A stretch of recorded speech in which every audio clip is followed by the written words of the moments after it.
Right, welcome, welcome, welcome. This is another episode of I Am Omo J. Um, we're going to begin. We left off last time, Exodus chapter 21. We're going to begin chapter 22 today and try and get to chapter 30. We're getting to the point where a lot of the laws are being instituted after um, Moshe's father-in-law came to visit him. He came and basically told him that he was doing too much and that he needed to um, generate laws and generate judges and rank and order according so that not as much responsibility would be on his plate to judge over all the people. As I said um, in the Bible, in Exodus, it said that over 600,000 men left out of Mitzrayim or Egypt. So now we're picking up where he's beginning to establish and communicate the laws to the judges so that there can be balance without him having to adjudicate over every single issue that the people encounter. So, if a man shall steal an ox or a sheep and kill it or sell it, he shall restore 5 oxen for an ox and 4 sheep for a sheep. Let's see if I did this one. Yeah. If a thief be found breaking up and be smitten that he died, there shall be no blood shed for him. If the sun be risen upon him, there shall be blood shed for him, for he should make full restitution. If he have nothing, then he shall be sold for his theft. The theft be certainly found in his hand alive, whether it be ox or ass or sheep, he shall restore double. If a man shall cause a field or vineyard to be eaten, and shall put in his beast, and shall feed in another man's field, of the best of his own field, and of the best of his own vineyard shall he make restitution. If fire break out and catch in thorns, so that the stacks of corn or the standing corn of the field be consumed therewith, he that kindled the fire shall surely make restitution. If a man shall deliver unto his neighbor money or stuff to be keep, and it be stolen out of the man's house, if the thief be found, let him pay double. If the thief be not found, then the master of the house shall be brought unto the judges to see whether he have put his hand unto his neighbor's goods for all manner of trespass, whether it be for ox, for ass, for sheep, for raiment, or for any manner of lost thing which another challengeth to be his. The cause of both parties shall come before the judges, and whom the judges shall condemn, he shall pay double unto his neighbor. If a man deliver unto his neighbor an ass or an ox or sheep or any beast to keep, and it die or be hurt or driven away, no man seeing it, then shall an oath of Jehovah, this is Jehovah where it says Lord, Jehovah be between, I'm not sharing my screen.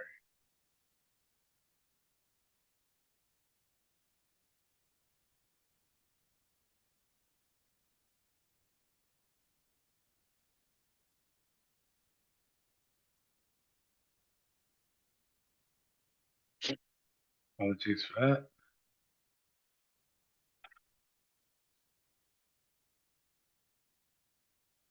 Then shall an oath of Jehovah be between them both, that he hath not put his hand unto his neighbor's goods, and owner of it shall accept thereof, and he shall not make it good. And if it be stolen from him, he shall make restitution unto the owner thereof. If it be torn in pieces, then let him bring it for witness, and he shall not make good that which was torn. And if a man borrow aught of his neighbor, and it be hurt or die, the owner thereof being not with it, he shall surely make it good. But if the owner thereof be with it, he shall not make it good. If it be an hired thing, it came for his hire. And if a man entice a maid that is not betrothed, and lie with her, he shall surely endow her to be his wife.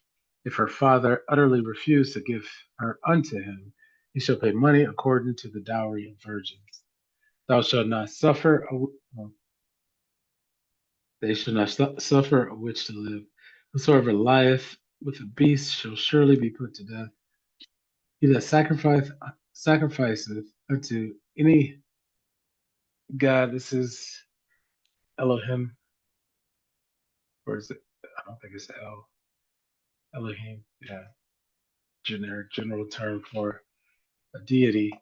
Um, and to any god save unto Jehovah only, he shall be utterly destroyed. Shall neither vex a stranger nor oppress him, for ye were strangers in the land of Mitzrayim. You shall not afflict any widow or fatherless child. If thou afflict them in any wise, and they cry at all unto me, I will surely hear their cry, and my wrath shall not wax hot, and I will, and they will destroy them with the sword, and your wives, and their wives shall be widows. So a lot of these are curses, but they're presented as laws. But a lot of these are curses. So I'm measured in terms of what I'm saying and what I'm repeating here. So uh, if they lend money to any uh, of the people that is poor by thee, thou shalt not be to him as an usurer. This is where usury is outlawed and not approved. So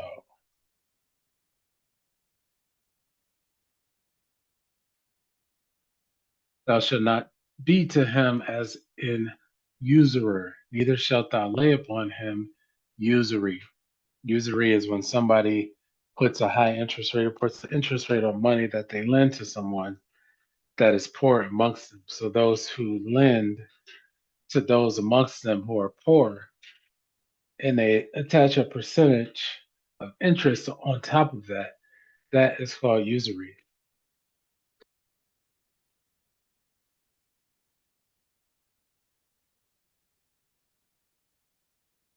And this forbids it, says that they lend money to any of, so basically it's talking about brother to brother within the land, within the people of the children of Israel.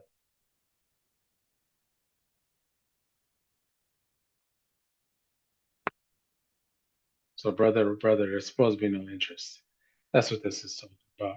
Where it says usury, lending money to the poor and they're already poor.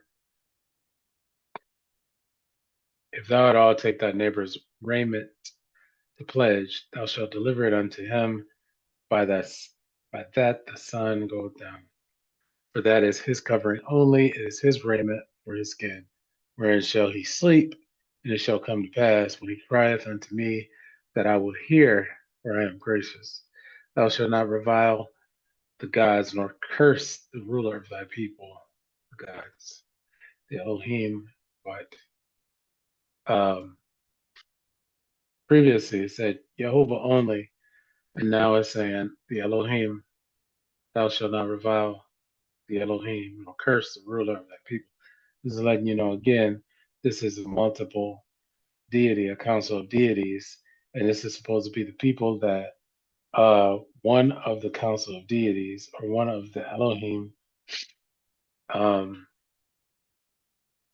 has selected or is operating through based on them making allegiance to and basically pledging allegiance to Jehovah of the Elohim according to the way that it's been presented in the actual text. Thou shalt not delay to offer the first of thy ripe fruits and of thy liquors, the firstborn of thy sons, shalt thou give unto me. This is relative to the priesthood. It's not talking about a sacrifice. This is in service too. So it's the firstborns are given to the priesthood or given given to in service, whether it be military service or whether it be any other form of service uh, to Jehovah. Likewise shalt thou do with thine oxen and with thy sheep. 7 days it shall be with his dam. On the 8th day thou shalt give it to me, and ye shall be holy men unto me, neither shall ye eat any flesh that is torn of beasts in the field. Ye shall cast it to the dogs. It's talking about roadkill, basically, um, and devouring food that's already animals that have already been killed and not properly um, killed. Thou shalt not raise a false report, put not thine hand with the wicked to be an unrighteous witness.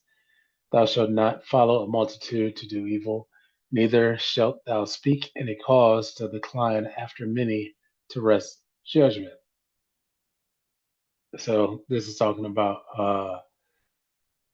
basically democracies or mob rule, which is what democracy means, mob rule.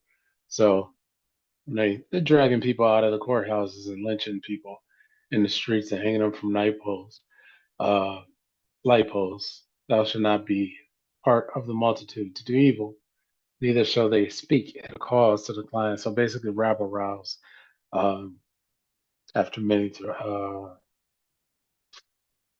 rest judgment. So not gather with the multitude, neither speak against the multitude. So be in the middle and non-committal to them. Neither shalt thou countenance a poor man in his cause. Neither shalt thou countenance a poor man in his cause.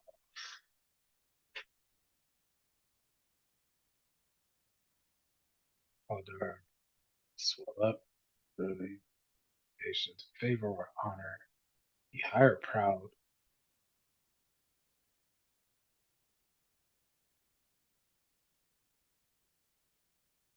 Okay, this is essentially talking about beggars. Mm.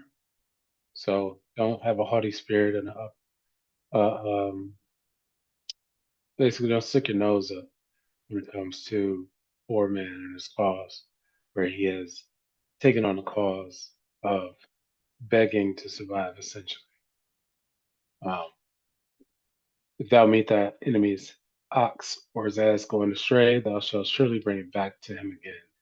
If thou see the ass of him that hateth thee lying under his burden, and wouldst forbear to help him, thou shalt surely help with him.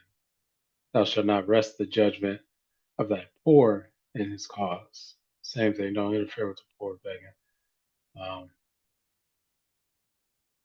keep thee far from a false matter, and the innocent and righteous slay thou not, for I will not justify the wicked. And thou shalt take no gift, for the gift blindeth the wise and perverteth the words of the righteous. It's talking about bribes. It's not talking about gifts. It's talking about bribes.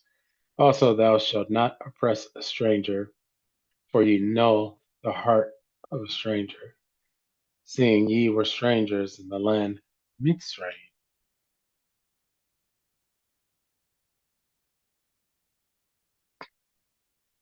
6 years thou shalt sow thy land, and shalt gather in the fruits thereof. But the 7th year thou shalt let it rest and lie still, that the poor of thy people may eat, and what they leave the beasts of the field shall eat. In like manner thou shalt deal with thy vineyard, and with thy oliveyard. 6 days thou shalt do thy work, and on the 7th day thou shalt rest, that thine ox and thine ass may rest, and the son of thy handmaid and the stranger may be refreshed. And in all things that I have said unto you, be circumspect. Okay, so it's talking about the son of thy handmaid. You got to remember before this is basically the baby follows the belly. Is stated previously in the laws of the previous chapter when he gave the Ten Commandments, in the laws that are following the Ten Commandments. So this is the foundation for the baby follows the belly um, doctrine that they instituted during the enslavement period here in the Americas and during colonialism. So these are the tenets that they use as a foundation of that. Um, so they picked and choose what they're going to apply, what they're not going to apply in terms of their ecclesiastical law. And that's one of the things that they follow, which is why they always give Sunday off um, during the agricultural seasons and during the plantation era during the enslavement period. So that's what they're talking about. The son of the handmaid. The handmaid is considered to be a bond servant. So all of her children are considered also to be bound to her condition, um, unless otherwise freed. And in all things that I have said unto you, be circumspect. It means think on all of these things, uh, and make no mention of the name of other Elohim, neither let it be heard out of thy mouth. 3 times shalt thou keep a feast unto me in the year. Thou shalt keep the feast of unleavened bread, which was previously mentioned, where thou shalt eat unleavened bread 7 days. Um, in the time appointed of the month Abib. This was on the way out of Mitzrayim prior to their exit. When thou camest out from Mitzrayim, and none shall appear before me empty. In the feast of the harvest, the first fruits of thy labors, which thou hast sown and filled, in the feast of ingathering, which is in the end of the year, when thou hast gathered in thy labors out of the field. So first harvest fruits, and then end of the year. Um, so the first and the last, essentially, of thy harvest and thy labors. 3 times in the year, all thy males shall appear before Jehovah Elohim. I think it may be El at this point, though, when it puts it next to each other.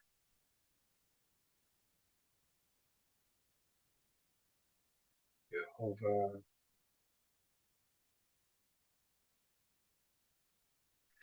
Okay, so they put this next to each other. It's not Jehovah Elohim here. It's Adonai Jehovah. They use Jehovah here interchangeably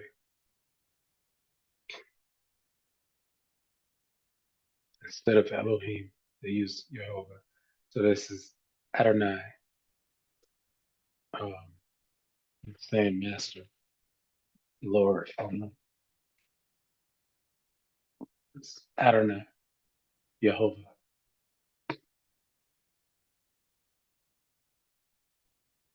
Thou shalt not offer the blood of my sacrifice with leavened bread, neither shall the fat of my sacrifice remain until the morning. Instead of fat, it's supposed to go into the fire as an offering as a sweet savor. So don't leave it out overnight. Leave it until the morning. Um, supposed to have unleavened bread when offering the blood of the sacrifices stated previously, on multiple occasions to multiple prophets down throughout the lineage. The first of the first fruits of thy land thou shalt bring into the house of the Lord thy God. So is this Jehovah Elohim or is this Adonai Jehovah?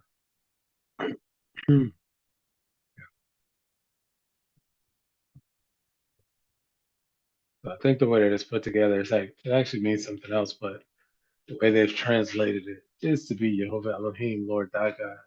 And then here is Adonai Jehovah. So um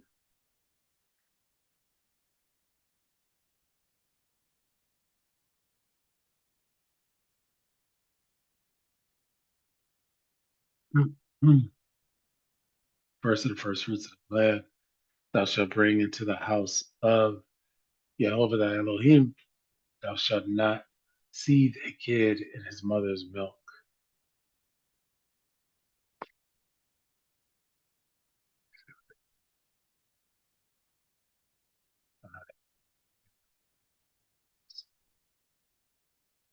Shall boil. Okay. So they're saying, thou shalt not boil a kid or a small goat in the milk of its mother. I guess that would be too cruel. Behold, I send an angel. Now, this word is angel here, but it's melech. It does not mean angel, it means messenger, malak. So that's another thing that people have assumed and have translated for their own purposes. But malak is a messenger. Um, they call it to be a angel or heavenly deity, but messenger is a messenger. It could be many different things. It doesn't have to be something that is out of heaven. It could be something that is of the earth. It could also be a priest and a prophet. So, behold, I send an angel before thee to keep thee in the way and to bring thee into the place which I have prepared. Beware of him and obey his voice. Provoke him not, for he will not pardon your transgressions. For my name is in him. But if thou shalt indeed obey his voice and do all that I speak, then I will be an enemy unto thine enemies, and an adversary unto thine adversaries. For my messenger Moloch shall go before thee and bring thee in unto the Amoriti, the Hittite, the Perizzite, or the Perizzi, and the Canaani, and the Hivi, and the Jebusi, and I will cut them off. This is going back to the prophecy of the Canaan land. Thou shalt not bow down to their deities, their Elohim, nor serve them, nor do after their works, but thou shalt utterly overthrow them and quite break down their images. Ye shall serve Jehovah, uh, Lord your God. So it's probably Jehovah Elohim. And they're using filler words because this is a language of characters. So the language of symbols. So they're using filler words. They're using the primary words that were written out and they're filling in these filler words. So um, Jehovah Elohim.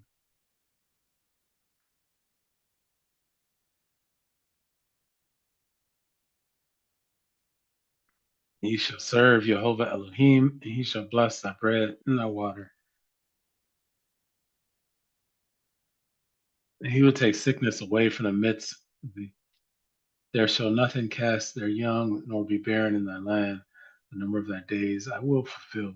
It's prosperity, reproduction. I will send my fear before thee. I will destroy all the people to whom thou shalt come, and I will make all thy enemies turn their backs unto thee. And I will send hornets before thee, which shall drive out the Hivi and the Canaani and the Hitti from before thee. So this is why I'm saying it like this.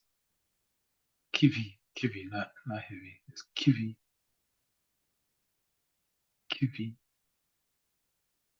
Canaani, Kitty. Okay, Kitty. The H is supposed to be Kis, H. And I will send hornets before thee, which shall drive out the Kivi, the Canaani, and the Kitty from before thee. And I will not drive them out from before thee in 1 year, lest the land become desolate and the beasts of the field multiply against thee. So they said they're gonna not gonna leave it where the field is untamed and everything. They're gonna be newly run out by the hornets. So this is another plague. Before they enter, the fear of them will go before thee, before they enter the land. And I will not drive them out from thee before years, before full harvest season, basically. By little and little I will drive them out from before thee, until thou be increased and inherit the land. So there will be a small number of them that remain. And then so you see how colonial doctrine, when they came here, this is the type of colonial doctrine that they were teaching to the colonizers as a justification for their pestilence and plague when they came into the land. This is part of their prophecy that they used to teach. relative to our people, that we would be driven out. Over time, our population numbers would be reduced, their population numbers would be increased. So, this is the doctrine they used to teach to justify their wickedness upon our people. And I will set thy bounds from the Red Sea even unto the sea of the uh, Philisti. I think that's how it's said. Philisti, Pelishti, Pelishti,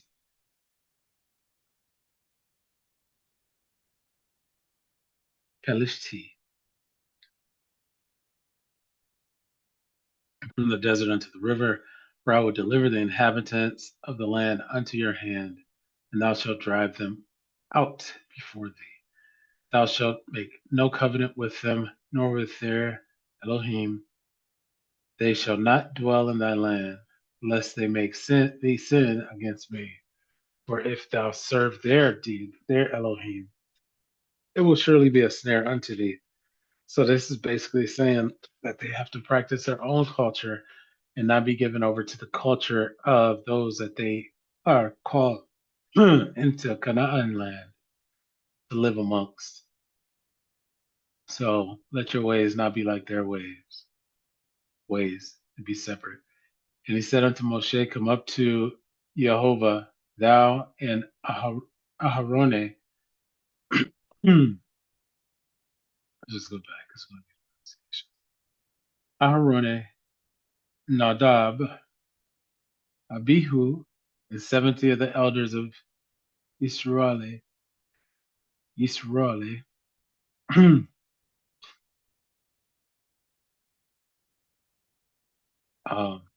and worship ye afar off.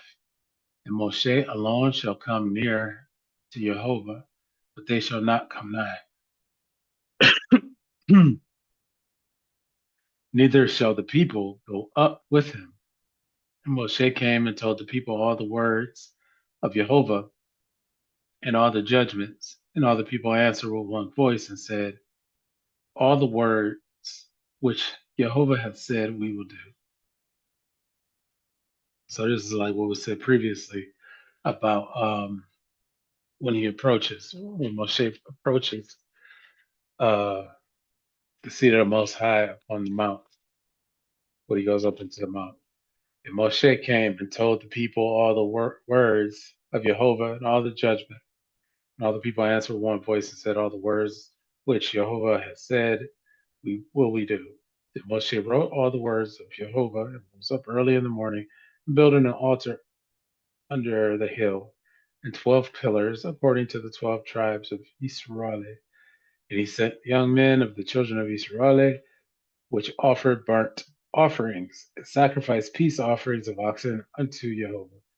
And Moshe took half of the blood and put it in basins, and half of the blood he sprinkled on the altar. And he took the book of the covenant and read in the audience of the people. And they said, this word is specific. It's used in audience, but this is a significant word that they use for audience. Ozen. This is like audience, but multitude at the same time, but large uh, group of listening ears. Broadness. There's another word that's used. But and they said, all that Jehovah hath said will we do and be obedient. And Moshe took the blood and sprinkled it on the people and said, behold the blood of the covenant which Jehovah hath made with you concerning all these words. Then went up Moshe and Aharon and Nadab and Abihu and 70 of the elders of Israel. Remember the divisions that Moshe made. He created 70 and then broke it down below that. And they saw the, let's see, Elohim of Israel. Yep, Elohim of Israel. Um, and there was under his feet, as it were, a paved work of a sapphire stone, and as it were, the body of heaven in his clearness. Okay, body of heaven does not mean heaven like we think. The heaven just means sky. So it's in like a clear sky.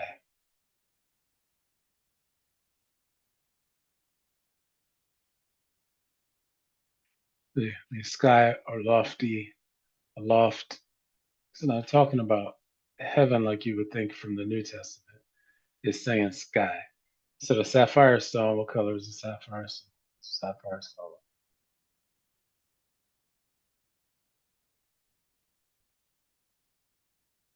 Blue.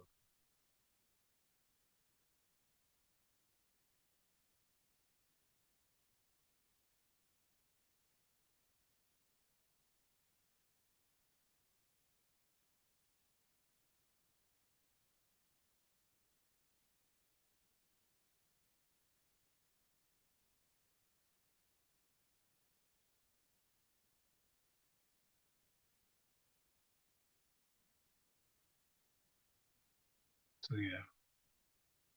Yeah, so blue but clear, like a clear blue sky is basically what they're saying. They looked up on, they saw um Ra'ah means relative to the eye.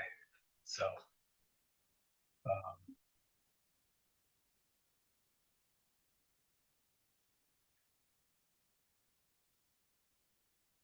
Elohim of Israel. And there was under uh, the bottom.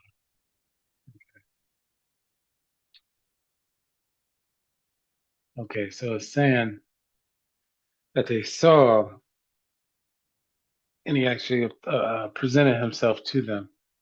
This is um, Elohim of Israel, and there was under his feet, as it were, a paved work of sapphire stone, and as it were, the body of heaven in his clearness. So it was clear, and as he stood on sapphire stone, a blue stone, and he was clear. So this may not be a physical representation, but this may have been, an orb or something of that nature. But that's the only description it says is under his feet. So it indicates some form that had feet.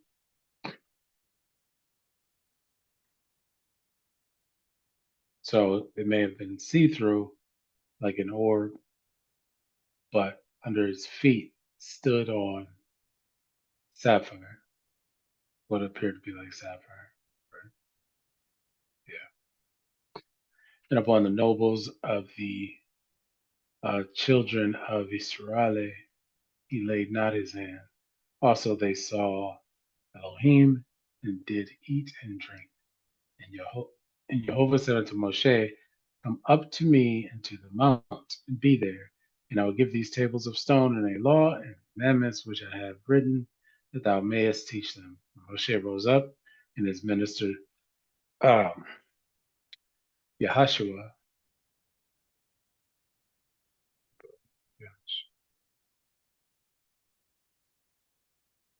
Yahashua, yeah.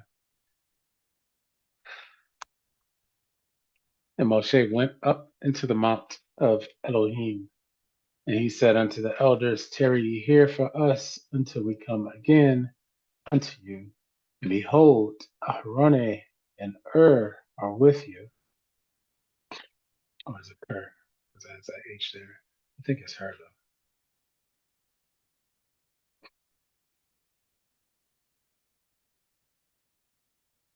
Kur. Kur. So there's a K sound there. Okay. So we read 14 again. And he said unto the elders, tarry ye here for us until we come again unto you. And behold, Aharone and Kur are with you. If any man have any matters to do, let him come unto them. And Moshe went up into the mount, and a cloud covered the mount. And the glory of Jehovah abode upon Mount Sanahi. Sanahi. Sinai, I believe. Sinai, Sinai, yeah, Sinai, Sinai.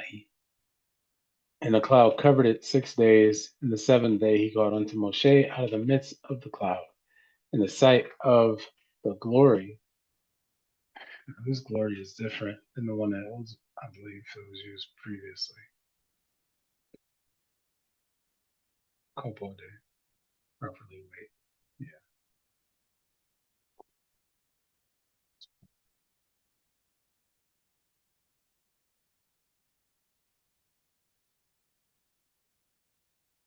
And the sight of the glory of Jehovah was like devouring fire on the top of the mount in the eyes of the children of Israel. And this is another hint towards the nature of Jehovah being related to fire. You always have the cloud, you have the pillar of fire. But with cloud, it's the same thing as smoke, especially when they say it's dark. So you have the pillar of fire, you have the pillar of smoke, cloud, and now the cloud descends upon the mount, and then it turns into fire again. And we know previously the fire itself, in the burning bush, as they call it, um, was the same type of scenario.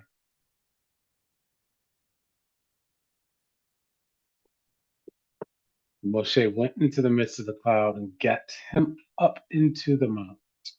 And Moshe was in the mount 40 days and 40 nights.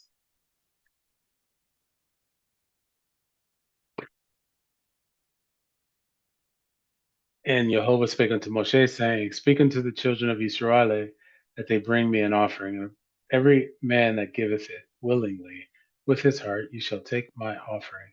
And this is the offering which ye shall take of them. Gold. Let's see what the translations of these are.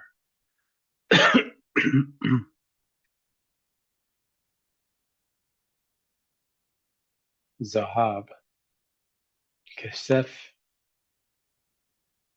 Nekoshet.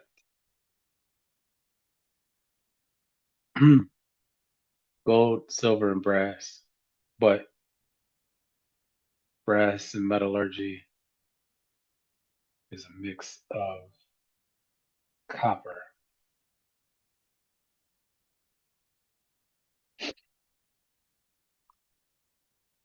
It also means filthiness.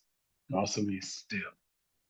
So it's that combination of copper, copper mixed with filthiness, or copper mixed with steel, or a filthy copper, basically. A compromised copper is what they're calling brass.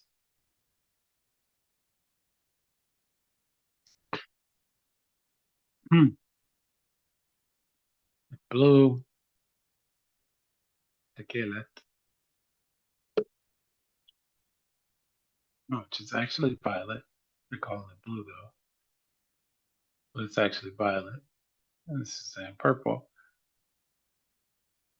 Argalman, of foreign origin. So this is not even a Hebrew word. It's saying purple, color of dyed stuff. They got up and scarlet, Tolo, Toleo, uh, a maggot, shot, crimson.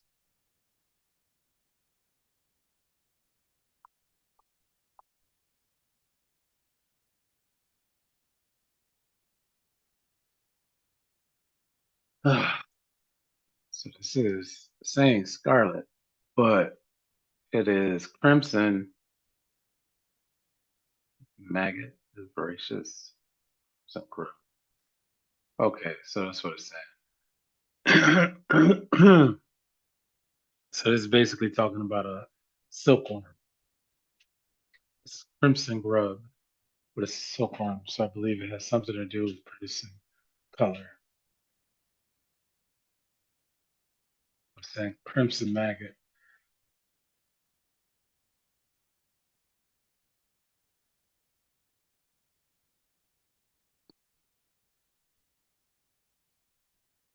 So is a crimson worm, often called a grub, is a scale insect found in what they call the Middle East that produces a brilliant red dye.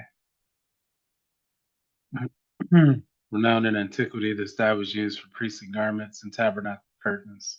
Its unique life cycle, where the female dies to protect her young, is often viewed as a biblical allegory for Christ. That's interesting. Mm. Blue and purple and scarlet and fine linen and goat's hair. Ram skin dyed red. See if it's the same crimson grub. But so that's blood. That's a different type. Ram skins dyed red. And badger's skins and shittim wood. Shittim wood.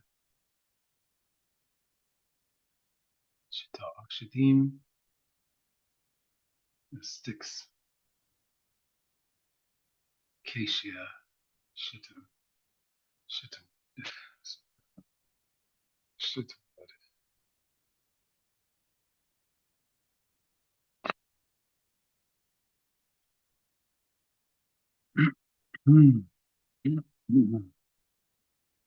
So acacia is what they're trying to say.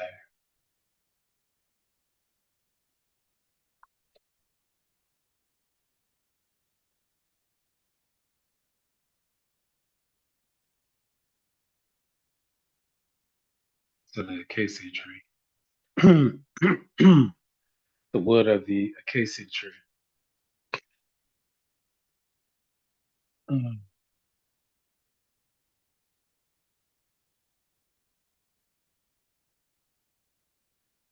Oil for the light, spices for anointing oil, and for sweet incense. Onyx stones and stones to be set in ephod. So onyx stones, that's the tribe of Yosef, Joseph, upon the breastplate. Onyx stones represents Yosef um,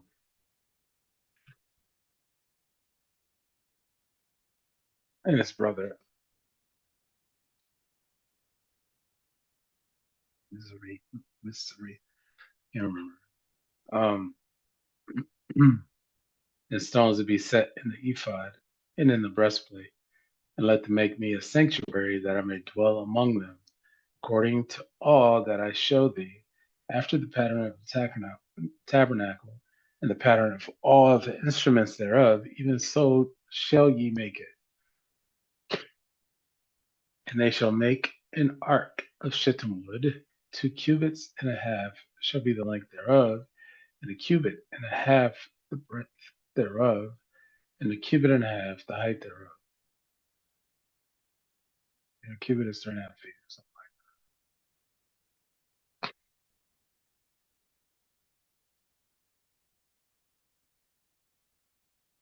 And thou shalt overlay it with pure gold. Within and without shalt thou overlay it, and shalt make upon it a crown of gold round about. And thou shalt cast 4 rings of gold for it, and put them in the 4 corners thereof, and 2 rings shall be in one side of it, and 2 rings in the other side of it. So rings in 4 corners, after you put the crown around it, rings in 4 corners, and then 2 rings shall be in the one side of it, and 2 rings in the other side of it. So 2 rings on the side, on both sides. And thou shalt make staves of shittim wood and overlay them with gold. And thou shalt put the staves into the rings by the sides of the ark, that the ark may be borne with them, carried. That's what it means to born. Like talk about bared or born, like carried basically. Um, the staves shall be in the rings of the ark; they shall not be taken from it. They shall stay there essentially. And thou shalt put into the ark the testimony which I shall give thee, and thou shalt make a mercy seat of pure gold. 2 cubits and a half shall be the length thereof, and a cubit and a half shall be the breadth thereof. And thou shalt make 2 cherubims of gold. Okay, so cherubims, uh, cherub, cherub. They don't know what a cherubim is. They don't. It says of unknown origin. So cherub is what they're calling it. And thou shalt make 2 cherubs of gold. Of beaten work shalt thou make them, and the 2 ends of the mercy seat. So you're going to shape and form them, and basically sculpt them into being, but they're going to be gold in 2 ends of the mercy seat. But you don't know what they look like. Make 1 cherub on the one end, the other cherub on the other end, even of the mercy seat, shall you make the cherubi, more than like a cherubi, saying cherubim, maybe it's cherubim, just cherub, it's already, it says imaginary figure, but you don't know what it is, because I don't know what it looks like.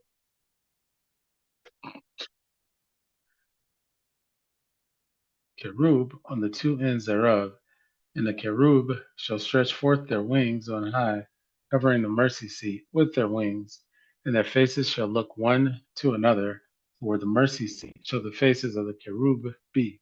And thou shalt put the mercy seat above upon the ark, and in the ark thou shalt put the testimony that I shall give thee. And there I will make thee, and there I will meet with thee, and I will commune with thee from above the mercy seat, from between the 2 cherub which are upon the ark of the testimony of all things which I will give thee in commandment unto the children of Israel. So this is the first instruction where he says that he's going to appear upon the mercy seat, and he's going to essentially his presence will arrive upon the mercy seat when it's time. Thou shalt also make a table of shittim wood. 2 cubits shall be the length thereof, and a cubit the breadth thereof, and a cubit and a half the height thereof. Thou shalt overlay it with pure gold, and make thereto a crown of gold round about. And thou shalt make unto it a border of an hand breadth round about. And thou shalt make a golden crown to the border thereof round about. And thou shalt make for it 4 rings of gold, and put the rings in the 4 corners that are on the 4 feet thereof. Over against the border shall the rings be for places of the staves to bear the table. And thou shalt make the staves of shittim wood, and overlay them with gold, that the table may be borne with them. And thou shalt make the dishes thereof, and spoons thereof, and covers thereof, and bowls thereof, to cover withal. Of pure gold shalt thou make them. And thou shalt set upon the table shewbread before me always. Shewbread, I think it's flatbread. Lechem, lechem, bread, eat food, bread, bread, bread. And thou shalt make a candlestick of pure gold, of beaten wood. Shall the candlestick be made, his shaft and his branches, his bowls, his knops, like his knop,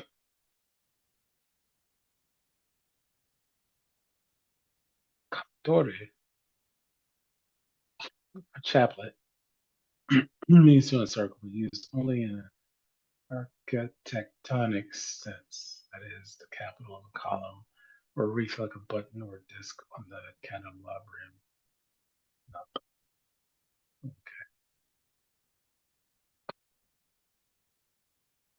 Seems to be something else that was ejected. Knops and his flowers shall be of the same.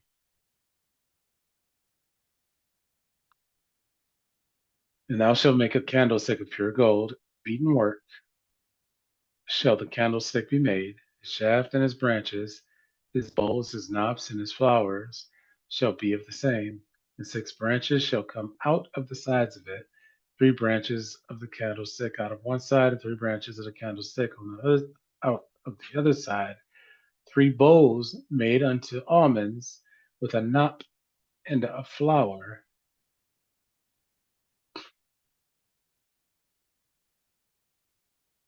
in one branch, and 3 bowls made like almonds in the other branch, with a knot and a flower. So, in the 6 branches that come out of the candlestick, and in the candlestick shall be 4 bowls made like unto almonds, with their knops and their flowers. And there shall be a knot under 2 branches of the same, a knot under 2 branches of the same, and a knot under 2 branches of the same, according to the 6 branches that proceed out of the candlestick. Their knops and their branches shall be of the same. All it shall be one beaten work of pure gold. And thou shalt make the 7 lamps thereof, and they shall light the lamps thereof, and they shall give light over against it, and the tongs thereof and the snuff dishes thereof shall be of pure gold. What is a snuff dish? Mark since pan for live coals.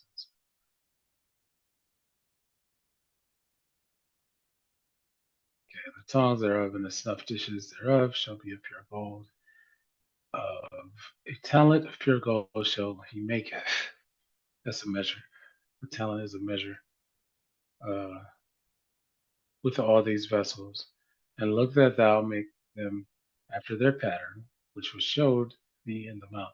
So not only was this transcribed to Moshe, but it was also shown to him what it was supposed to look like. So he got to see what a cherub was.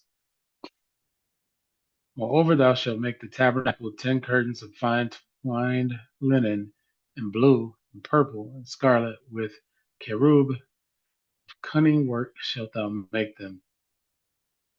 The length of one curtain shall be 8 and 20 cubits, and the breadth of one curtain 4 cubits.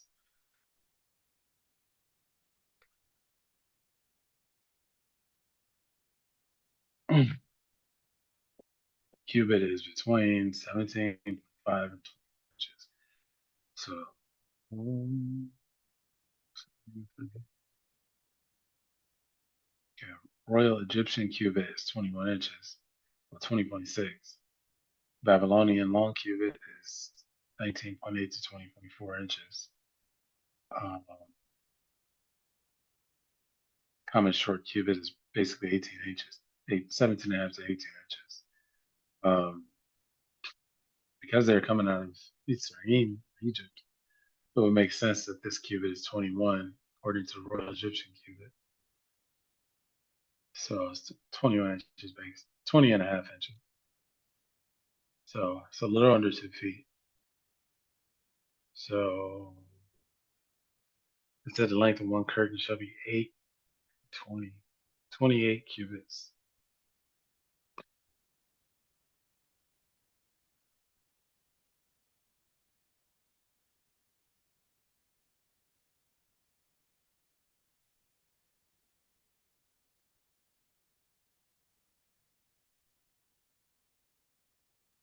Cubits.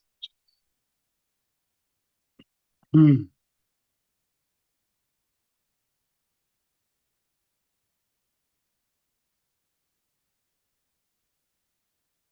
Yeah, so that's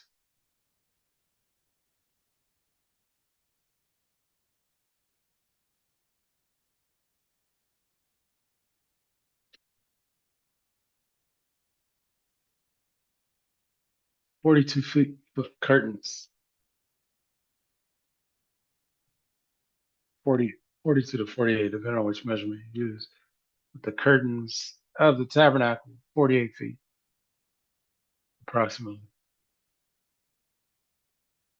Of fine twined linen, blue and purple and scarlet. I said before, blue and purple and scarlet. The blue is violet. Purple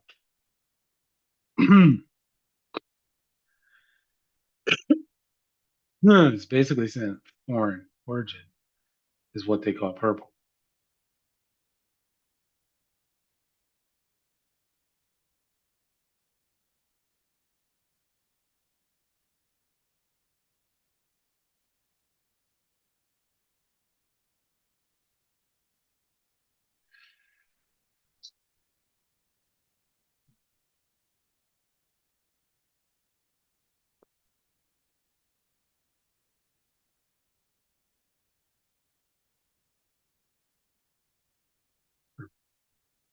Online foreign origin,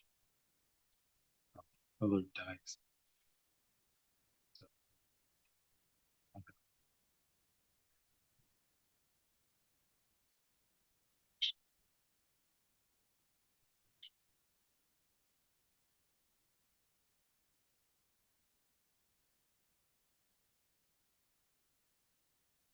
Common color.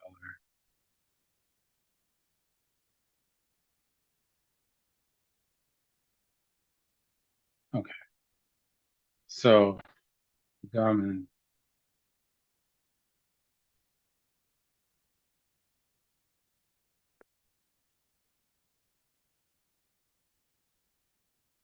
Okay, so this comes from Murex, royal purple.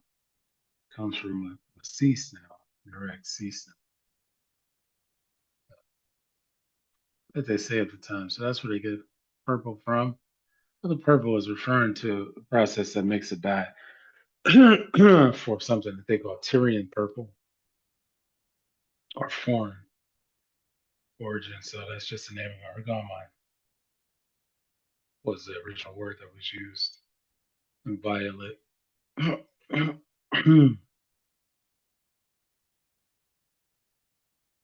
Tekelet, cerulean mussel.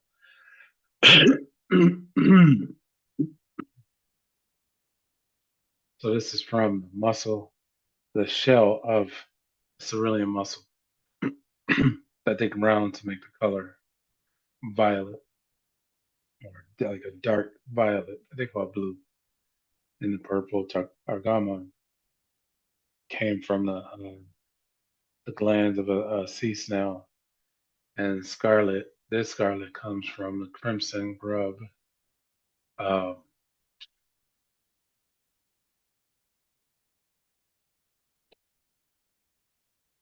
which I guess when you smash it, it generates this color. This is different than red, though. Scarlet is different than red. The red is as blood, um, but the scarlet is different. It comes from the crimson grub. And it says something about dharmas with uh, Jashu because the crimson grub, the mother, basically its young feed off of the mother. So she sacrifices herself and life for children, which is why they also associate that with Jesus in the New Testament, with Yerub Kanan, where the length of one curtain shall be 8 and 20 cubits, 28 cubits, and the breadth shall be 4 cubits. So 4 times.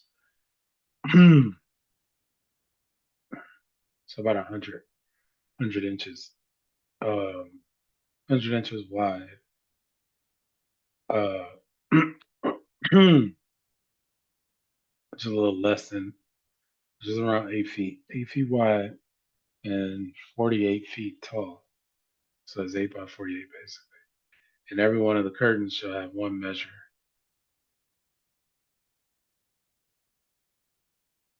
So,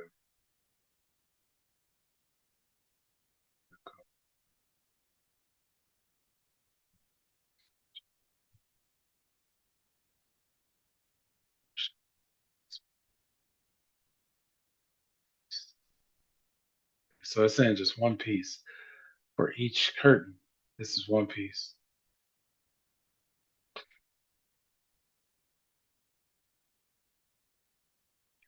5 curtains shall be coupled together one to another, and other 5 curtains shall be coupled one to another. Now shall make loops of blue upon the edge of the one curtain, in the self edge in the coupling, and likewise shalt thou make in the uttermost edge of another curtain in the coupling of the second. 50 loops shalt thou make in the one curtain, and 50 loops shalt thou make in the edge of the curtain that is in the coupling of the second, that the loops may take one hold one of another. And thou shalt make 50 taches gold, and couple the curtains together with the taches, and it shall be one tabernacle. And thou shalt make curtains of goat's hair to be a covering on the tabernacle. 11 curtains shalt thou make.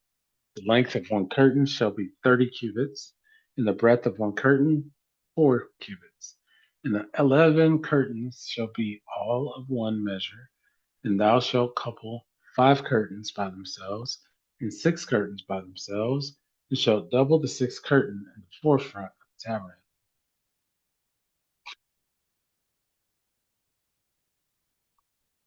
And thou shalt make 50 loops on the edge of one curtain that is outmost in the coupling, and 50 loops in the edge of the curtain which coupleth the second. And thou shalt make 50 taches of bran, and put the taches into the loops. What word is this?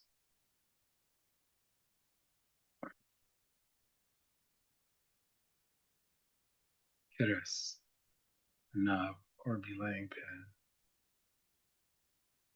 Keres, Keres, Keres. That sounds like an Egyptian. Keres.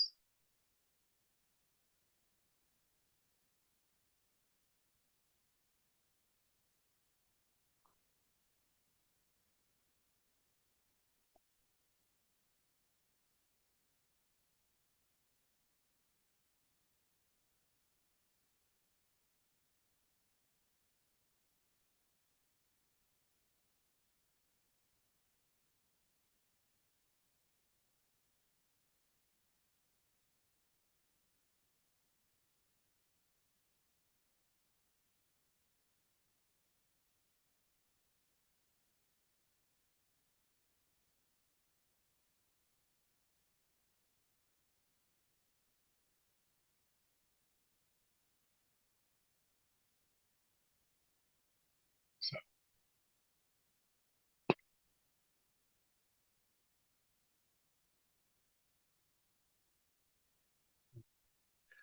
thou shalt make 50 Keres brass, 50 copper, and put the Keres into the loops, couple the tip together, that it may be one. And the remnant that remaineth of the curtains of the tent, the half curtain that remaineth, shall hang over the backside of the tabernacle, and a cubit on the one side, and a cubit on the other side of that which remaineth in the length of the curtains of the tent. It shall hang over the sides of the tabernacle on this side and on that side to cover it. And I shall make a covering for the tent of ram skins dyed red, and a covering above of badger skins. And thou shalt make boards for the tabernacle of shittim wood, standing up. 10 cubits shall be the length of a board, and a cubit and a half shall be the breadth. 10 cubits, so that's 210 inches, and one shall be cubit and a half. Shall be the breadth of one board. 2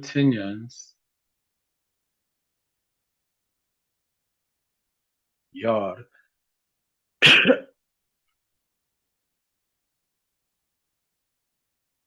shall there be in one board, set in order one against another.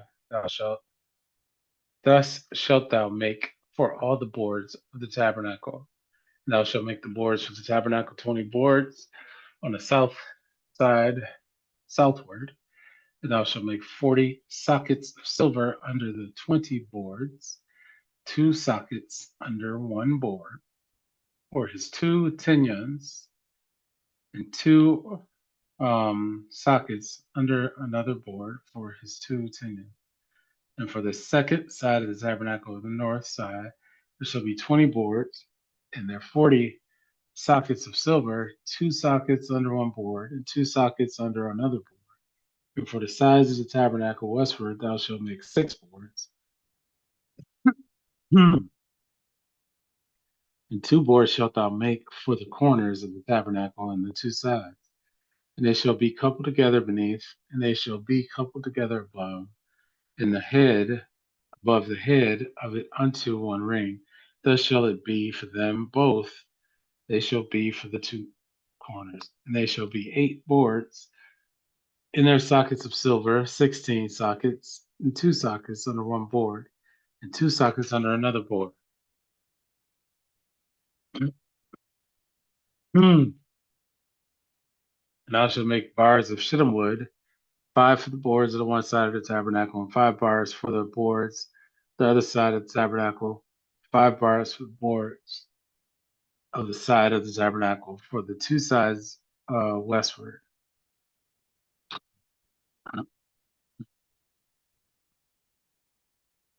And the middle bar in the midst of the boards shall reach from end to end.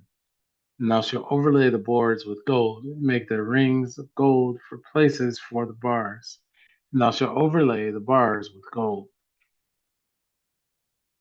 And thou shalt rear up the tabernacle according to the fashion thereof, which was showed thee in the mount. And thou shalt make a veil of blue and of purple and scarlet and fine twined linen of cunning work.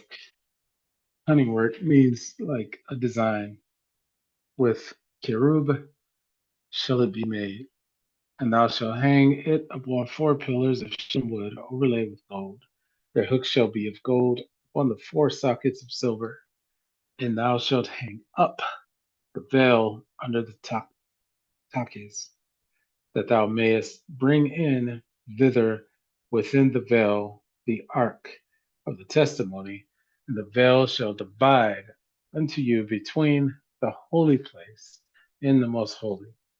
So there's going to be a separation between where the priest comes in and then where the uh, covenant is going to be, or the ark of the covenant is going to be. So there'll be another veil in the middle between the two. Um, I just don't understand how they could build more than one of these if there's only one.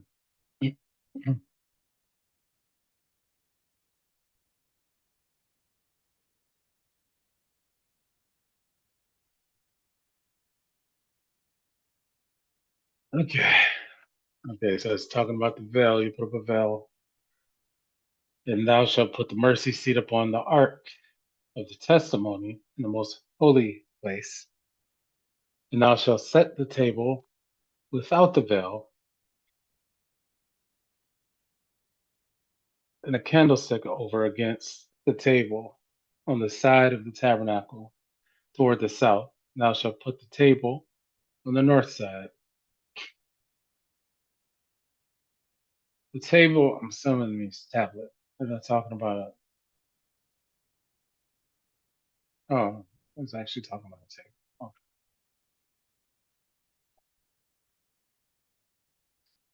And thou shalt make an hanging for the door of the tent of blue and purple and scarlet and fine twined linens, restating that, wrought with needlework. Now I was talking about the needlework, but I already said that it is. It already said that it is of craftiness or cunning work. And thou shalt make for the hanging 5 pillars of shittim wood, and overlay them with gold, and their hooks shall be of gold, and thou shalt cast 5 sockets of brass for them. Okay. It'll take just because of detail. And thou shalt make an altar of shittim wood, 5 cubits long, and 5 cubits broad. The altar shall be foursquare, and the height thereof shall be 3 cubits. And thou shalt make the horns of it upon the four corners thereof. His horns shall be of the same. And thou shalt overlay it with brass. And thou shalt make his pans to receive his ashes, and his shovels, and his basins, and his flesh hooks, and his fire pans. All the vessels thereof thou shalt make of brass. And thou shalt make for it a grate of network of brass. And upon the net shalt thou make 4 brazen rings in the 4 corners thereof. And thou shalt put it under the compass of the altar beneath, that the net may be even to the midst of the altar.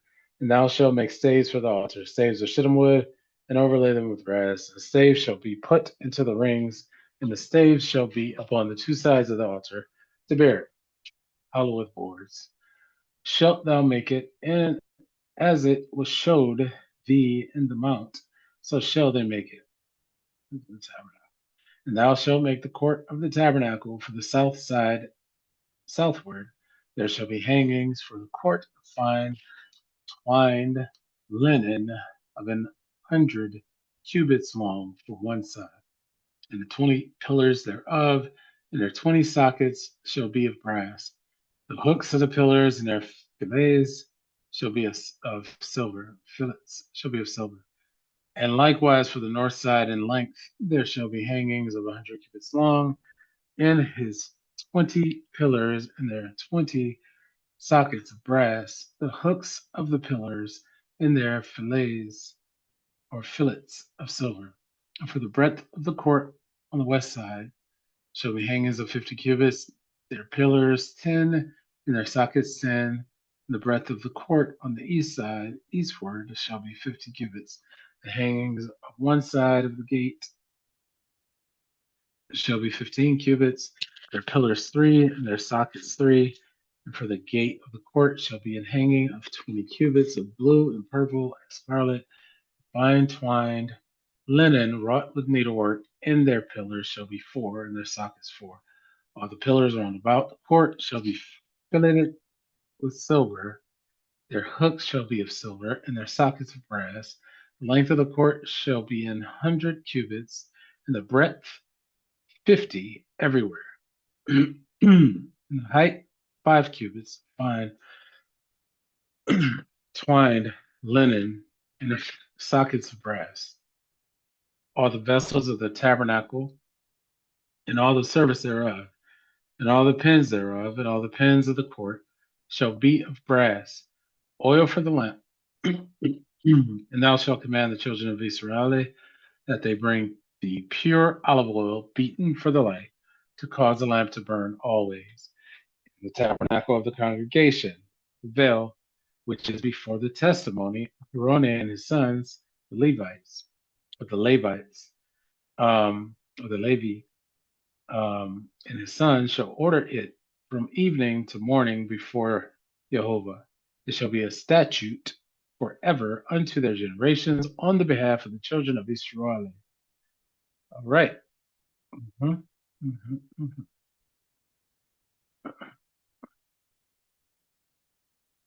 And take thou unto thee Aharon thy brother and his sons with him from among the children of Israel, that he may minister unto me in the priest's office. This is Cohen. That's what priest means, Cohen. Even Aharon, Nadab, Abihu, Eleazar, and Itamar, Aharon's sons. And thou shalt make holy garments for Aharon thy brother for glory and for beauty. And thou shalt speak unto all that are wise hearted, whom I have filled with the spirit of wisdom, that they may make Aharon's garments to consecrate him, that he may minister unto me in the priest's office. And these are the garments which they shall make: a breastplate, and an ephod, and a robe, and a broidered coat, and a mitre, and a girdle. And they shall make holy garments for Aharon thy brother and his sons, that he may minister unto me in the priest's office. And they shall take gold and blue and purple and scarlet, fine linen, And they shall make the ephod of gold, blue, and of purple, of scarlet, and of fine twined linen. Ephod of gold.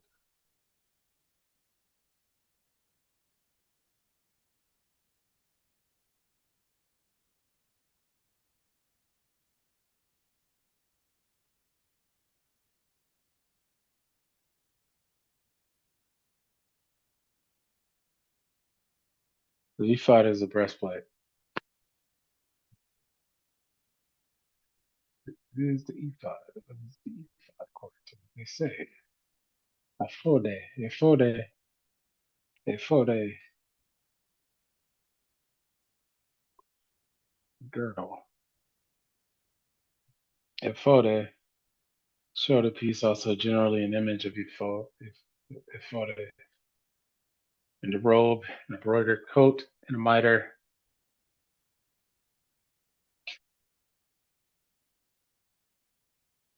and a girdle. And they shall make holy garments for Aharon, thy brother, and his sons, that he may minister unto me in the priest's office. And they shall take gold and blue and purple and scarlet and fine linen, and they shall make the ephod of gold, of blue, and of purple, and of scarlet, and fine twined linen with cunning work, which is designs. And it shall have the two shoulder pieces thereof joined at the two edges thereof, and so it shall be joined together. And the curious girdle of the ephod, which is upon it, shall be of the same according to the work thereof, even of gold, blue, and purple, and scarlet, and fine twined linen. And thou shalt take two onyx stones, and grave on them the names of the children of Israel, six of their names on one stone. The other six names of the rest on the other stone, according to their birth, with the work of an engraver in stone, like the engravings of a signet. Thou shalt engrave the two stones with the names of the children of Israel. Thou shalt make them to be set in ouches of gold.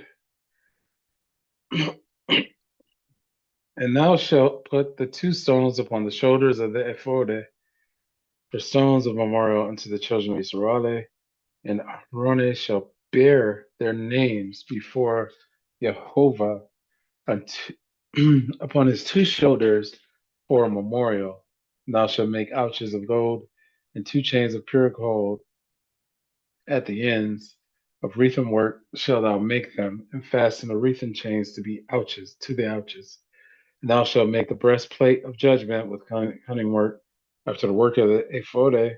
Thou shalt make it of gold, of blue, and of purple, and of scarlet, and of fine twined linen shalt thou make it. For a square it shall be, being doubled. A span shall be the length thereof, and a span shall be the breadth thereof. And thou shalt set in it settings of stone, even 4 rows of stones. The first row shall be a sardius, a topaz, and a carbuncle. This shall be the first row. The second row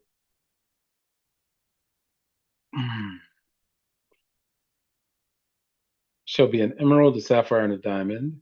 And the third row, a ligure, an agate, and an amethyst. And the fourth row, a beryl, and an onyx, and a jasper. They shall be set in gold in their closings, and the stones shall be that with the names, the children of Israel, 12, according to their names, like the engravings of a signet. Every one with the name, with his name, shall they be according to the 12 tribes. And thou shalt make upon the breastplate chains at the ends of wreathen work of pure gold.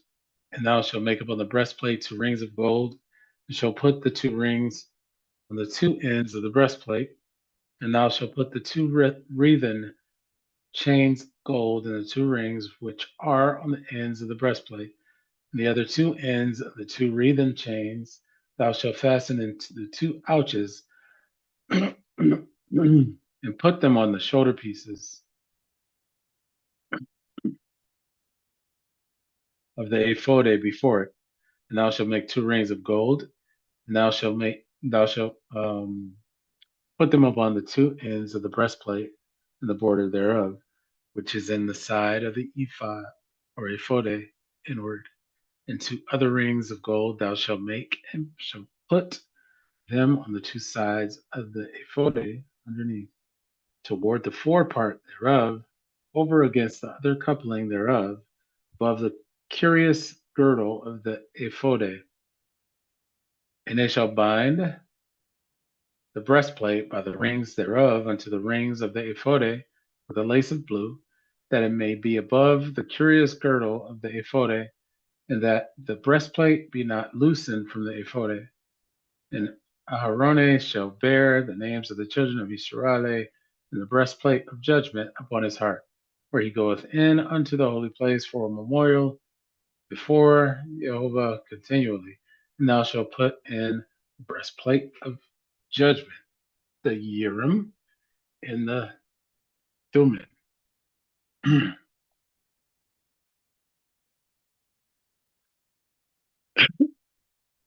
Urim, Thummim. The Urim and the Thummim. Okay.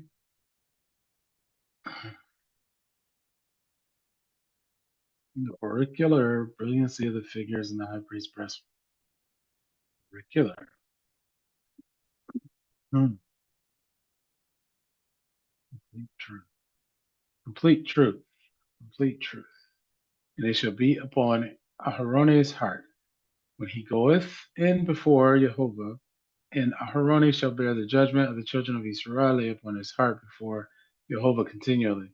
So he's personally, individually being held accountable um, for the entire 12 tribes. There is a physical vessel, physical person, physical being being held accountable for the entirety of the 12 tribes. So, um, yeah.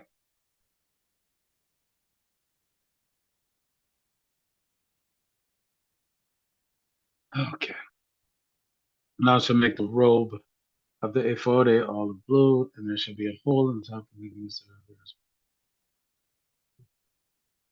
Okay.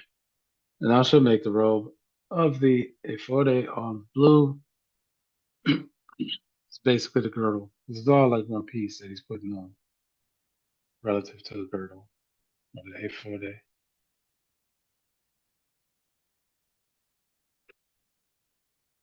Yeah. But it's detachable.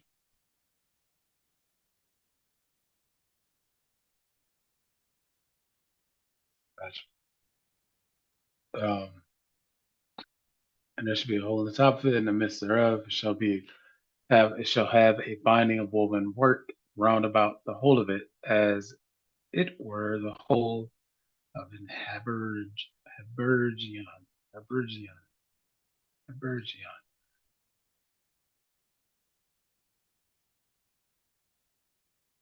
This is Huck Ara, the original sense of word. Linen corselet, bedra, takara.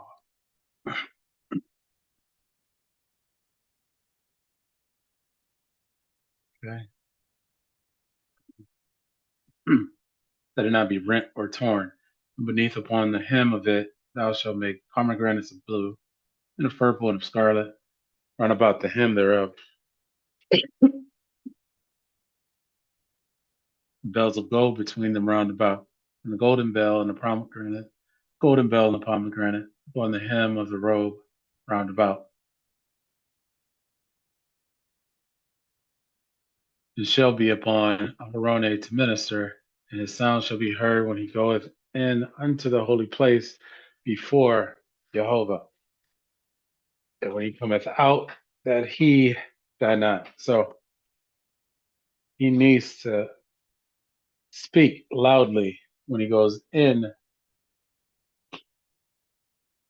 to the holy place. So it says for holy in place. Into the holy place. Kodesh. Okay, so Kodesh. So place is just a word that they put there. It's not there. It just says and goes into the Kodesh, into the holy, before Jehovah. And when he cometh out, that he done none. So he has to make noise all the way while he's going in and all the way while he's out going out.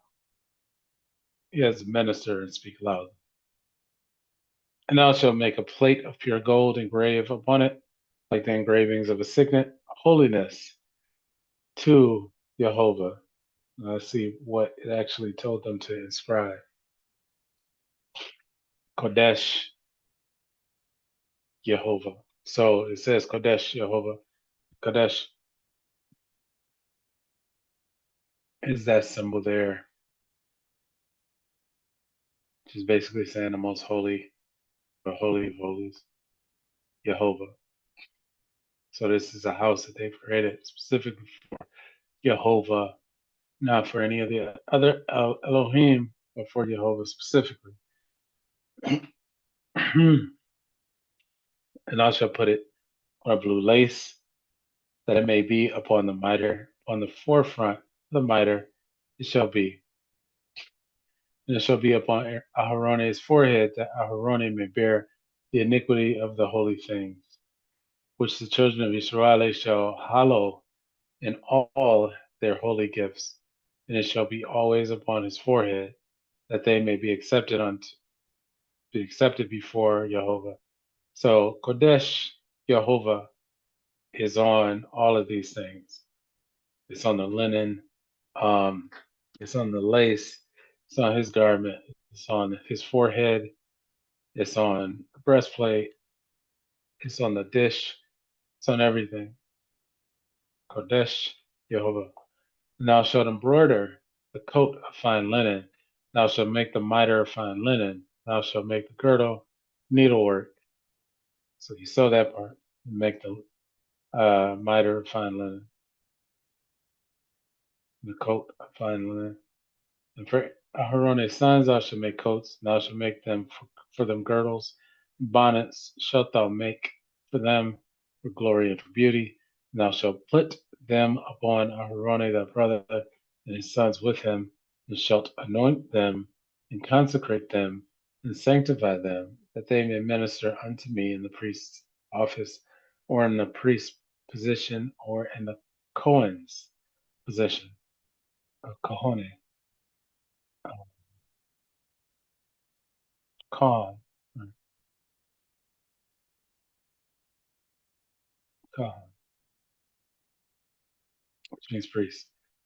And thou shalt make them linen breeches to cover their nakedness. Breeches, breeches, breeches. Because remember, there's no steps in the tabernacle, so they can't see up under their garments. Can't see up under their, whatever garments they were wearing then. They didn't want them to be able to show their nakedness unto Jehovah. And thou shalt make them linen breeches to cover their nakedness. And the loins even unto the thighs they shall reach. So this is like a modern day football girdle. It goes from the loins down to about the thighs. And they shall be upon Aharon and upon his sons when they come in unto the tabernacle of the congregation, when they come near unto the altar to minister in the holy place, in the Kodesh, that they bear not iniquity and succumb. It shall be a statute forever unto him and his seed after him. And this is the thing that thou shalt do unto them to hallow them. This hollow thing um, is Kadash again there. To be made holy, purified, clean, holy, clean, consecrate, dedicate. That's a different Kodash. That's Kodash versus Kadesh. Holy of holies. That's Kodash. Come on. It's Kodesh, and this is Kodesh. So this is the process.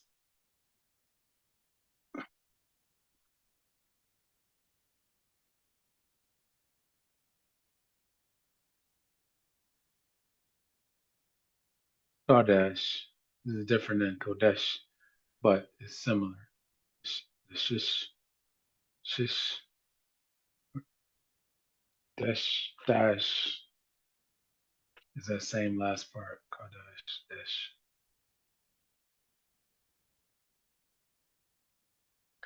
To minister unto me in the priest's office, take one young bullock and two rams without blemish, and unleavened bread, and cakes unleavened, tempered with oil, and wafers unleavened, anointed with oil. Wheat and flour shalt thou make them.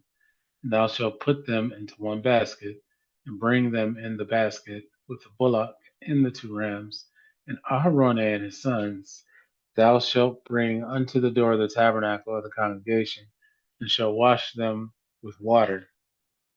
And thou shalt take the garment and put upon the Aaron, Aharone, the coat, and the robe of the ephod, and the ephod, and the breastplate, and the gird him with the curious girdle of the ephod.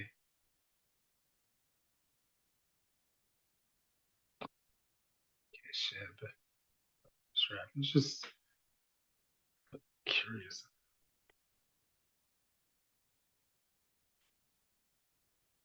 And thou shalt put the mitre upon his head, and put the holy crown upon the mitre. Then shalt thou take the anointing oil and pour it upon his head, and anoint him. And thou shalt bring his sons, and put coats upon them, and thou shalt gird them with girdles, Aharon and his sons, and put the bonnets on them. And the priest's office shall be theirs for a perpetual statute. And thou shalt consecrate Aharon and his sons. And thou shalt cause a bullock to be brought before the tabernacle of the congregation, and Aharon and his sons shall put their hands upon the head of the bullock. And thou shalt kill the bullock before Jehovah by the door of the tabernacle of the congregation.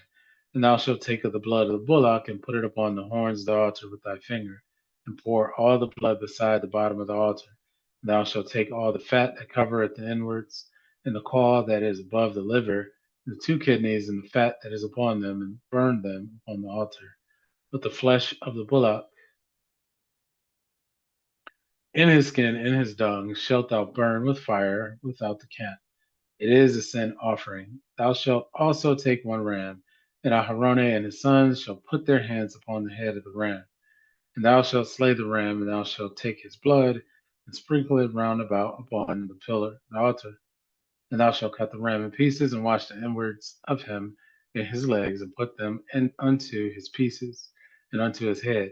And thou shalt burn the whole ram upon the altar. It is a burnt offering unto Jehovah. It is a sweet savor, an offering made by fire unto Jehovah. And thou shalt take the other ram, and Aharon and his sons shall put their hands upon the head of the ram. Then shalt thou kill the ram, and take of his blood, and put it upon the tip of the right ear of Aharon, and upon the tip of the right ear of his sons, and upon the thumb of their right hand, and upon the great toe of their right foot, and sprinkle the blood upon the altar round about.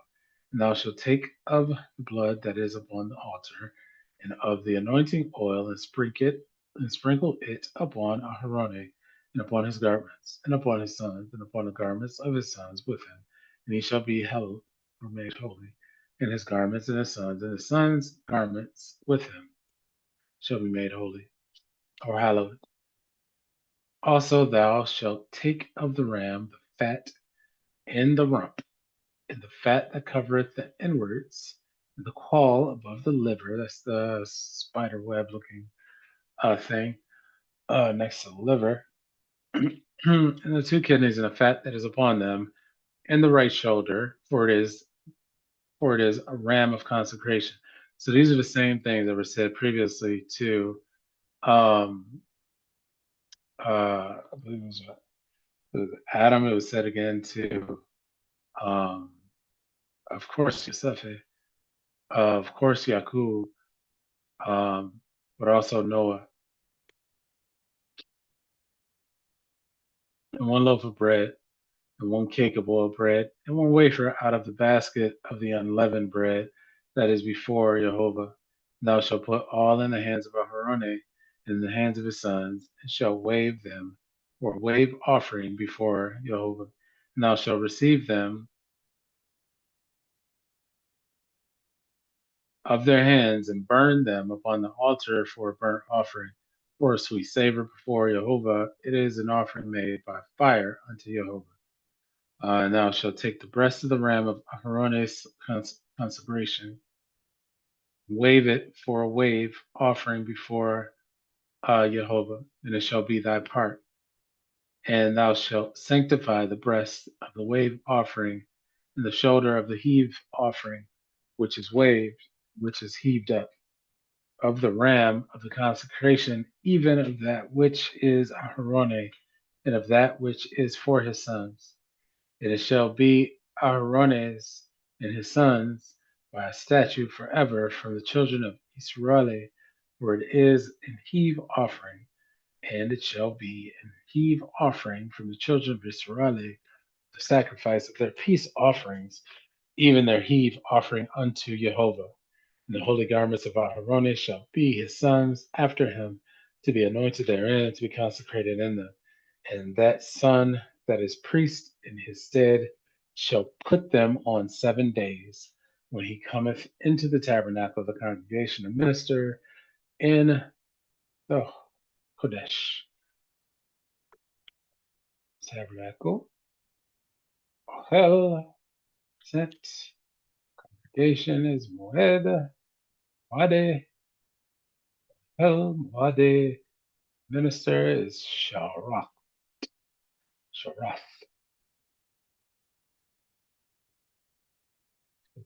Lineal, or I guess this is Paleo Hebrew. Um, Sharath. Contribute to minister. Serve. Serve. That's what minister means, to serve.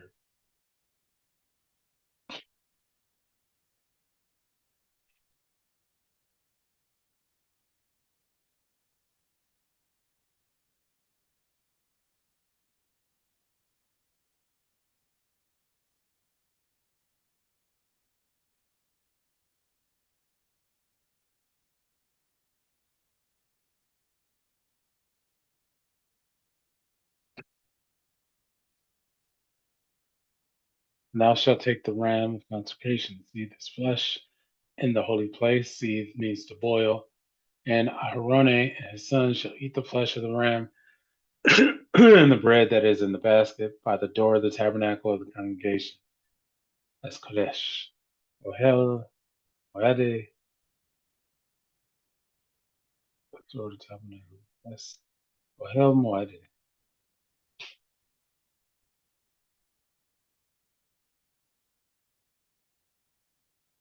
The bread that is in the basket by the door of the tabernacle of the congregation. There's supposed to be bread in there at all times.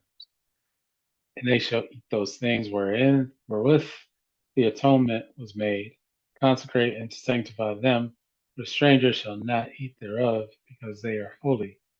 And if aught of the flesh of the consecrations or of the bread remain unto the morning, then thou shalt burn the remainder with fire. It shall not be eaten, because it is holy.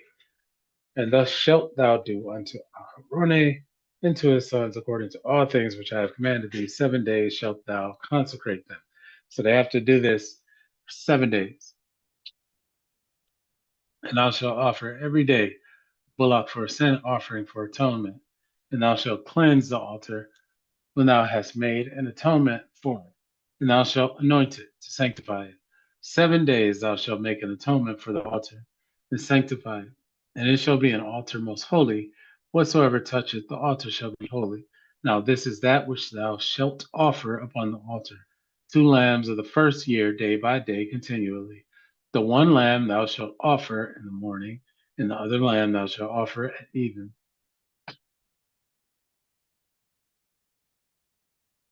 And with the one lamb, a tenth deal of flour mingled with the fourth part of an hin of beaten oil, and the fourth part of an hin of wine for a drink offering. And the other lamb thou shalt offer at even, and thou shalt do thereto according to the meat offering of the morning, and according to the drink offering thereof, for a sweet savor, an offering made by fire unto Jehovah. This shall be a continual burnt offering throughout your generations at the door of the tabernacle of the congregation before Jehovah, where I will meet you, to speak there unto thee. And there I will meet with the children of Israel, and the tabernacle shall be sanctified by my glory. And I will sanctify the tabernacle of the congregation and the altar. I will sanctify also both Aharon and his sons to minister to me in the priest's office. And I will dwell among the children of Israel, and will be their Elohim. Actually, it says Elohim and Elohim. And they shall know that I am the Lord their God. So that's Jehovah Elohim. Where is that? The other way, Jehovah Elohim. Okay, that's Jehovah Elohim.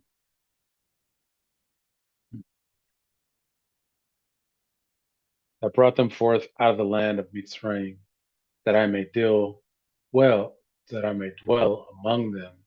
I am Jehovah their Elohim. Okay, this is the altar of incense. Thou shalt make an altar to burn incense upon of shittim wood shalt thou make it. A cubit shall be the length thereof, and a cubit the breadth thereof. 4 square shall it be, and 2 cubits shall be the height thereof. The horns thereof shall be of the same. Thou shalt overlay it with pure gold. Top thereof, and the sides thereof round about, and the horns thereof. And thou shalt make unto it a crown of gold round about. 2 golden rings shalt thou make to it under the crown of it. By the 2 corners thereof, upon the 2 sides of it, shalt thou make it, and they shall be for places for the staves to bear it withal. And thou shalt make staves of shittim wood and overlay them with gold. And thou shalt put it before the veil that is by the ark of the testimony, before the mercy seat that is over the testimony, where I will meet with thee. And Aharon shall burn thereon sweet incense every morning. When he dresseth the lamps, he shall burn incense upon it. And when Aharon lighteth the lamps at even, he shall burn incense upon it, a perpetual incense before Jehovah throughout your generations. You shall offer no strange incense thereon, no burnt sacrifice or meat offering, neither shall ye pour drink offering there. And Aharon shall make an atonement on the horns of it once in a year with the blood of the sin offering of atonements. Once in the year shall he make atonement on it throughout your generations. It is most holy unto Jehovah. And Jehovah spake unto Moshe, saying, When thou takest some of the children of Israel after their number, then shall they give every man a ransom for a soul unto Jehovah when thou numberest them, that there be no plague among them when thou numberest them. This they shall give every one that passeth among them that are numbered, half a shekel after the shekel sanctuary. The shekel is 20 gerahs, and half shekel shall be the offering of Jehovah. Every one that passeth among them that are numbered from 20 years old and above shall give an offering unto Jehovah. The rich shall not give more, and the poor shall not give less than half a shekel, when they give an offering unto Jehovah to make an atonement for your souls. And thou shalt take the atonement money of the children of Israel, and shalt appoint it for the service of the tabernacle of the congregation, that it may be a memorial unto the children of Israel before Jehovah, to make an atonement for your souls.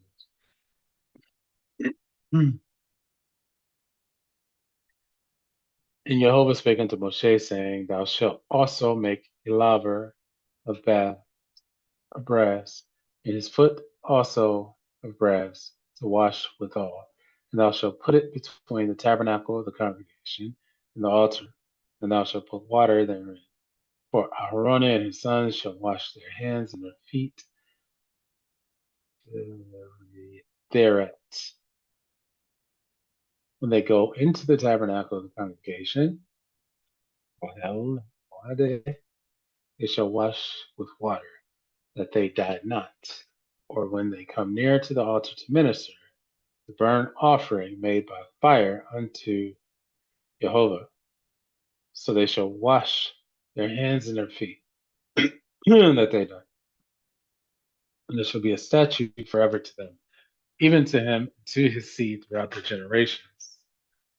Ah, moreover, Jehovah spake unto Moshe, saying, Take thou also unto thee principal spices of pure myrrh, 500 shekels, and of sweet cinnamon, half so much, even 250 shekels. This is a unit of measurement. Um, and of sweet calamus, 250 shekels, and cassia, 500 shekels, after the shekel of the sanctuary, and of oil, olive, in hin. In hin.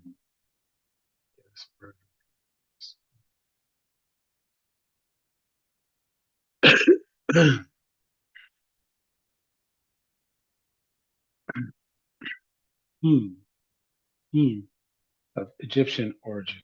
Hmm, it's a measurement of olive oil. It's a liquid measurement. And thou shalt make it in whole oil of holy ointment, an ointment compound after the art of apothecary. It shall be an holy anointing oil. And thou shalt anoint the tabernacle of the congregation therewith, the ark of the testimony, and the table and all his vessels, the candlestick and his vessels, and the altar of incense, and the altar of burnt offering with all his vessels, and the laver and his foot. And thou shalt sanctify them, that they may be most holy. Whatsoever touches them shall be holy. And thou shalt anoint Aharon and his sons, and consecrate them, that they may minister unto me in the priest's office, or the Kahan's office. And thou shalt speak unto the children of Israel, saying, This shall be an holy anointing oil unto me throughout your generations. Upon men's flesh shall it not be poured, neither shall ye make any other like it. After the composition of it, it is holy, and it shall be holy unto you. Whosoever compoundeth any like it, or whosoever putteth any of it upon a stranger, shall even be cut off from his people. And Jehovah said unto Moshe, Take unto thee sweet spices stocked in oncha and galbanum, these sweet spices with pure frankincense. Of each shall there be a like weight. And thou shalt make it a perfume, confection after the art of apothecary, tempered together, roses, pure and holy. And thou shalt beat some of it very small, put of it before the testimony in the tabernacle of the congregation, where I will meet with thee. It shall be unto you most holy. And as for the perfume which thou shalt make, you shall not make to yourselves according to the composition thereof. It shall be unto thee holy for Jehovah. Whosoever shall make like unto that to smell thereto shall even be cut off from his people. So that is specifically for Jehovah. Right. So this is additional details that they're going to go into next, and then he's going to come down since he consecrated himself in the presence of Jehovah for 40 days and 40 nights. These are the things that he came back with. So he had instructions for how to build the tabernacle, prepare the tabernacle, He had the tablets of stone that he made, that he crafted, uh, that's supposed to go into the Ark of the Covenant, and he had the instructions for for the Ark of the Covenant. He had the instructions for the priesthood, Aharone, because remember, Aharone is his mouthpiece to the children of Israel. So, um, because of him having loose lips, basically having a stutter or some type of speech impediment, um, Aaron Aharone was basically uh, anointed to the position of priest to speak on his behalf. So, priest and spokesman. So, he is standing in the gap as a vessel and as a conduit for the word of Jehovah, and he has to bring it back down to present it to Aharone, his sons, the ones that were named, um, Yehoshua, and then the 70 elders of Israel. So he has to bring all of this back to them um, after his consecration period upon the mount is completed. And he didn't know how long he was going to be up there. That's a misconception. After the fact, he didn't know how long he was going to be up there, but he had to go and be up there until his the message was received, until the message was fully completed. So it's saying 40 days and 40 nights, but that's after the fact. Um, and there's also numerology throughout all of the books of Moshe um, in the Torah. There's numerology all throughout. So it's heavily steeped with numbers in terms of uh, the way that everything is broken down. So, yeah, so far so good. We're making progress. We're through Exodus to the 30th chapter now, and 30th chapter, I think that's 40. Yeah, it's 40 chapters. So our next session, we'll finish up Exodus. We'll go from 31 to 40 and close out Exodus. Then we'll get into Leviticus and Numbers, and then Deuteronomy, and we'll be complete with our Torah study. So, so far so good. We're making progress. It's going to be the next breakdown. It's going to be the Sabbath and